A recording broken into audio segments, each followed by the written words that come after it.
I already got the door sitting right here. And man, this one's gonna be tricky. We're blending today, not spraying a whole panel, blending. And if you know, that line where new clear's gotta melt into old paint without you ever seeing where it starts? That's where it all falls apart for most people. I've messed up panels I thought I had in the bag, panels that look perfect right up until the light hit them wrong, and orange peel everywhere. And nobody tells you why. It's not because you can't spray. It's like 5 little things stacking up on you at once. And today I'm walking you straight through where it happens on this door. Guns ready, clears mixed. I already know exactly where this could go wrong, so let's see if I pull it off.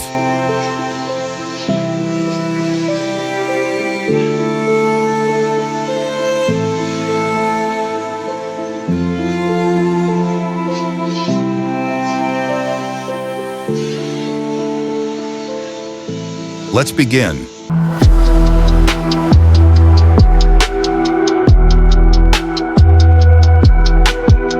I already stepped back and looked at this thing under the light, and yeah, this came out clean. No orange peel, no tape lines, nothing.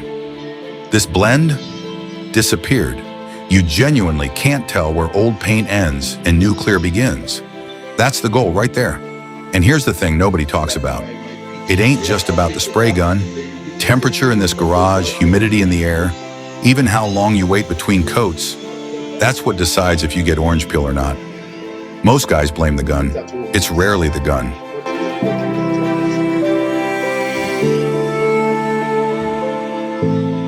I already grabbed a clean microfiber and started wiping this door down. And I'm not just doing this for looks.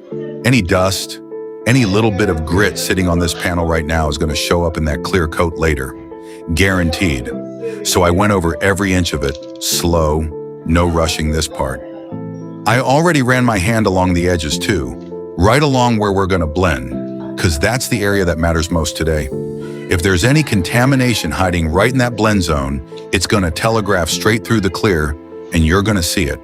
I folded the cloth as I went, kept flipping to a clean side so I wasn't just dragging dust around the panel instead of actually picking it up. And I already checked it under the light too. Tilted the door, caught the glare, looked for any streaks or spots I missed. This step feels boring, I know. Nobody wants to watch a guy wipe a door for 5 minutes. But this is one of those things that decides if your clear goes on smooth or if you're fighting fish eyes and specks later. I'd rather spend the extra 60 seconds now than sand out a mistake tomorrow. I already grabbed the blowgun right after that wipe down, because wiping alone doesn't get everything. Microfiber can actually leave stuff behind sometimes. Little fibers, dust that got pushed into a seam instead of off the panel. So I went in with air next, started up top and worked my way down, and that's not random either. You always want gravity working with you, not against you, or you're just blowing dust from the top straight down onto the part you already cleaned. I hit every seam on this door, every edge, that whole blend zone especially, because that's non-negotiable today. I got right into the corners too, where dust loves to hide and you'd never catch it just looking at the panel normal. And I kept that gun moving the whole time. You hold it in one spot too long, you risk pushing air and moisture into places you don't want it. Once I was done, I stepped back, hit it with the light one more time, checked the whole surface again, clean. This is the last check before anything goes near this door with paint on it.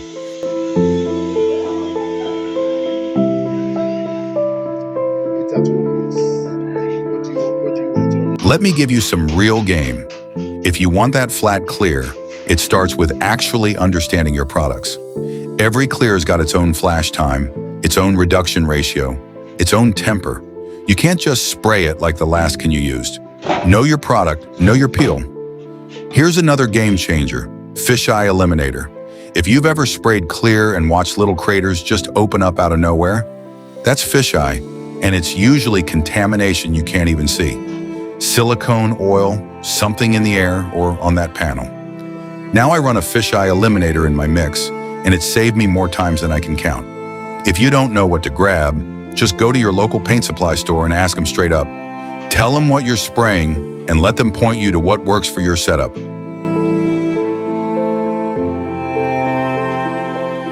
First pass. Right here, right in that blend zone, This is it. This is where it either works or it doesn't. Light coat even, no heavy spots. I'm not rushing 1 inch of this door. Second coat going on now. And this one matters just as much as the first, maybe more. I'm giving that first coat a little flash time before this pass, letting it set up right, because if I rush this, I'm asking for trouble later. Same blend zone, same focus, staying light and even the whole way through. Building this up in layers, not trying to load it all in one shot. Slow is smooth right now. Right now you can still see it sitting wet on the surface. That's the flash off happening.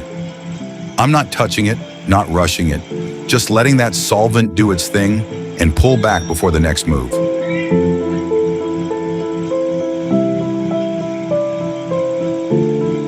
Third coat going on now. Same spot, same focus, staying light. This is the one that's going to really bring that blend together, so I'm not backing off the process now. That's the final coat now, laying there flashing off, and while it's pulling back, I want to talk about blending, because this is the part people mess up without even knowing it. Right now, this is your last real chance to check yourself before clear goes over top of this.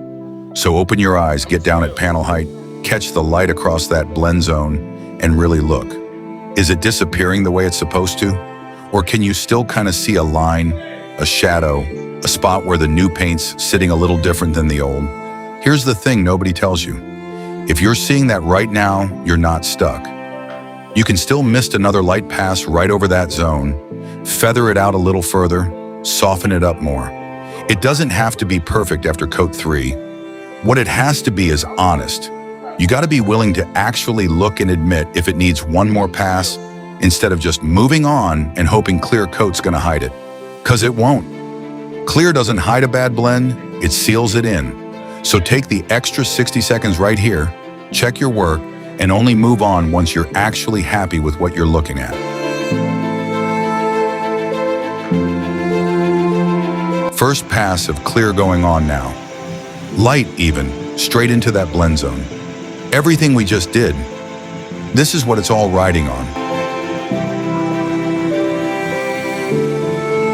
Right now, that first pass of clear is just sitting there, and you can still see it.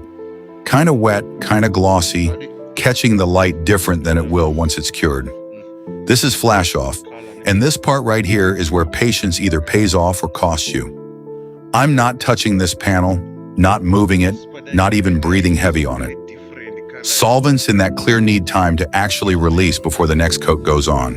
And if you rush this step, that's exactly how you trap solvent underneath layers that are still wet. And that's a real fast way to end up with orange peel, or worse, clear that never fully hardens right. So while this flashes, let's talk timing for a second, because this is the part nobody explains. It's not about watching a clock. Every clear's got its own flash window, depending on temperature, humidity, even how thick that last coat went on. You're watching the surface, not the time. You're looking for that wet shine to start dulling down just slightly, pulling back. That's your sign. Rushing this one step is probably the single biggest reason people end up sanding out mistakes they didn't have to make in the first place.